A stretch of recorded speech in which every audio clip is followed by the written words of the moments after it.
نیندیں حرام ہوتی ہیں تمہارے چہروں کی مسکان دیکھ کر۔ دنیا یہ چاہتی ہے کہ ان کی داڑیاں اجڑ جائیں، دنیا یہ چاہتی ہے کہ ان کی ٹوپیاں اڑ جائیں، دنیا یہ چاہتی ہے کہ یہ نکمے رہیں، کسی کام کے لائق نہ رہیں۔ انہوں نے ساری لابیاں، ساری ایجنسیاں اگر کسی کے پیچھے لگائی ہے تو یہ غریب مسلمانوں کے پیچھے لگایا ہے۔ اس کے باوجود میں انہیں یہ میسج دیتا ہوں، تم غلطی کر رہے ہو، اس قوم کے پیچھے اپنی ساری طاقت لگا رہے ہو جس قوم نے حسین اعظم کو بچپن سے سنا ہو، جو اپنے 1000 ٹکڑے میدان میں ہو جانے کے بعد بھی سینہ سپر رہا ہو، اور وقت کی طاغوتی طاقتوں سے ٹکرانے کا جذبہ اگر کسی کے اندر ہے تو صرف حسینی قوم کے اندر ہے۔ اور الحمدللہ ہم رسول پاک صلی اللہ تعالیٰ علیہ وسلم کے اسی گھرانے کے عاشق ہیں۔ اب بات توجہ سے سنیں، یہ خام خیالی ہے جنہوں نے خواب دیکھا ہوگا کہ اسلام کو ہم ختم کر دیں گے۔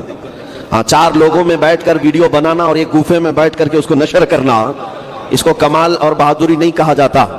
ہاں، ان پاکھنڈیوں کو آپ نے دیکھا ہوگا جو گستاخیاں کرتے ہیں لیکن وہ بھی ایک لومڑی کی طرح اندر گھسے ہوئے۔ ارے ظالموں، ہم نے تو تمہیں 6 مہینے سے للکارا ہے، بچہ ہماری قوم کا للکار رہا ہے۔ آج مجھے اس بات کا فخر ہے کہ گستاخی کرنے والوں کی نیند حرام ہے۔ 8 سال کا بچہ بھی مندر میں آئے تو انہیں بم لگنے لگتا ہے۔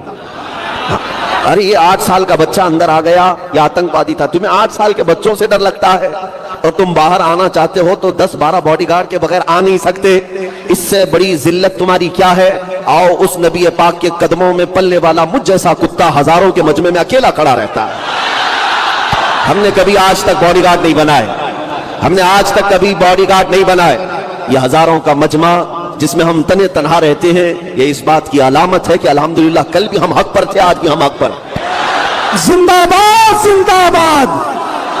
ایمان کی علامت جس کے پاس ہو، ایمان جس کے سینے میں ہو، بھلا اسے دنیا کا کیا خوف۔ اے سنی مسلمانوں، آپ کو بھی کسی بات سے ڈرنے کی ضرورت نہیں۔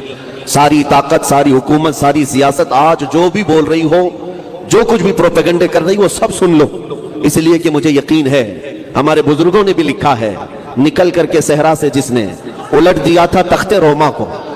آپ کو پتا ہے روم ایک ایسے ملک کا نام ہے جو اس زمانے میں سپر پاور تھا، اور دوسرا سپر پاور کسرا، ایران۔ آج جیسے امریکہ اور رشیا کی پوزیشن ہے، یا امریکہ اور چائنا کی پوزیشن ہے کہ لوگ ان سے خوف زدہ ہیں، ڈرے ہوئے ہیں، ان کو سپر پاور مانتے ہیں۔ میرے آقا صلی اللہ تعالیٰ علیہ وسلم کے زمانے کی 2 سپر پاور طاقتیں، ایران اور روم، یہ 2 سپر پاور طاقتوں سے کوئی ٹکرانے کی ہمت نہیں رکھتا تھا، کوئی ٹکرانے کی ہمت نہیں رکھتا تھا۔ لیکن جانتے ہیں مدینہ طیبہ کے رہنے والے میرے آقا کے چند غلام، جن کے پیروں میں چپل بھی نہیں، جن کے لباس میں پیوند لگے ہوئے ہیں، لیکن وہ مدینے سے نکل کر جب ایران کی سرحدوں کو پھلانتے ہوئے آتے ہیں، دنیا نے دیکھا کہ محمد الرسول اللہ کی یہ جماعت نے کسرا کے تخت کو بھی پلٹا، قیصر کے تخت کو بھی پلٹ دیا۔ سپر پاور طاقتیں اگر کسی سے گری ہے تو میرے مصطفیٰ کے قدموں میں پلنے والے غلاموں سے پلی، بدل گئی، دنیا نے دیکھا ہے۔ اب میں آپ کو بتا رہا ہوں، یہ خوف جو انہیں لائق ہے وہ اسی بات کا ہے۔ آپ سنتے رہتے ہوں گے کہ آدمی کو جس بات کا خوف ہوتا ہے وہ بڑبڑ کرنے لگ جاتا ہے۔ ہاں، جب کسی کو زیادہ خوف آ جائے تو جلاب لگ جاتے ہیں یا الٹیاں کرنے لگتا ہے۔ تو ان پاکھنڈیوں کو آپ دیکھیں، یا تو یہ الٹیاں کر رہے ہیں یا جلاب کر رہے ہیں۔ ان کا مسئلہ صرف یہ ہے، وہ اپنی قوم کو ڈرا رہے ہیں اور کہہ رہے ہیں کہ تم اگر آج بیدار نہیں ہوئے تو یہ مسلمان 2029 میں پرائم منسٹر بن جائیں گے۔ سن رہے نا آپ؟ یہ خوف ہے، انہونا خوف، اندرونی خوف ہے کہ 2029 میں یہ بن جائیں گے، وہ بن جائیں گے۔ ہم نے کبھی نہیں کہا، کبھی کہا ارے ہمارے لیڈر تو ماشاءاللہ ایسے جا کر کے بیٹھے ہوئے ہیں جیسے مرغی انڈے دینے کے بعد خاموش ہو جاتی ہے۔ ہاں، جن کو کرسیوں پر بٹھایا گیا ان کو کڑک لگ گیا ہے، نہ وہ اب انڈا دے سکتے ہیں نہ بچے دے سکتے۔ اکثر لیڈروں کا ہمارا تو حال یہی ہے، جن مسلمانوں کو ہم اوپر بٹھائے ہیں، ہاں، جس مرغی کو آپ کیا کہتے ہیں پتہ نہیں، ہمارے یہاں کڑک کہتے ہیں، کہ وہ اب انڈا بھی نہیں دے سکتی، کچھ کرتی بھی نہیں ہے، وہ کوئی قریب جائے تو جھلاتی ہے، چلانے لگتی ہے۔ ہمارے نیتاؤں کا اور ہمارے لیڈروں کا جن کو آپ نے اوپر تک پہنچایا، کرسی پہ بیٹھنے کے بعد کڑک لگ گیا ہے، اب اگر کوئی جاتا بھی ہے تو چلاتے ہیں، یہ کیوں آ رہے ہیں ہمارے پاس؟ خیر، ان سے ہمیں کون سی امیدیں وابستہ ہیں کہ یہ کون سے پرائم منسٹر بنیں گے؟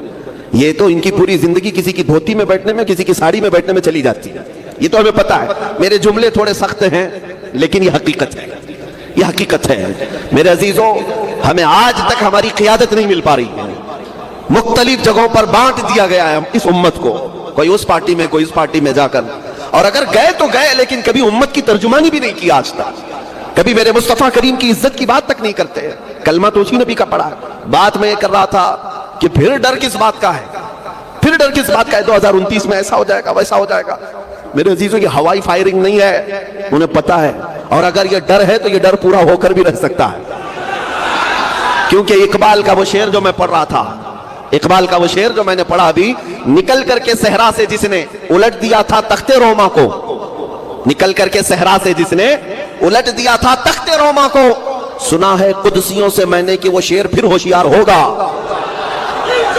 وہ شعر پھر ہوشیار ہوگا. یہ بزرگوں نے فرمایا ہے کہ محمد عربی کے جوان دوبارہ اٹھائے جائیں گے, یا اپنے قدموں پر کھڑے ہوں گے, اور پھر یہ وارث ہیں کسی ایرے غیرے نتھو کھیرے کے نہیں. الحمدللہ مجھے اس بات پر فخر ہے, ہم وارث ہیں صلاح الدین ایوبی کے, ہم وارث ہیں شہاب الدین غوری کے, ہم وارث ہیں شہید ٹیپو سلطان کے.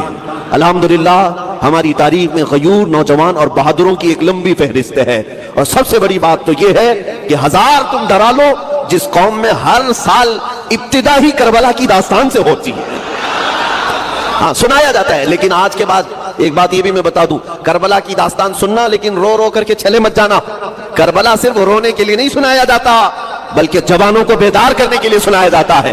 اے غیور جوان, دیکھ اس حسین اعظم کو جو اپنے چھوٹے بچوں کے لاشیں اپنے ہاتھوں سے اٹھاتا ہے لیکن پھر بھی گردن یزید کی طرف جھکاتا نہیں ہے.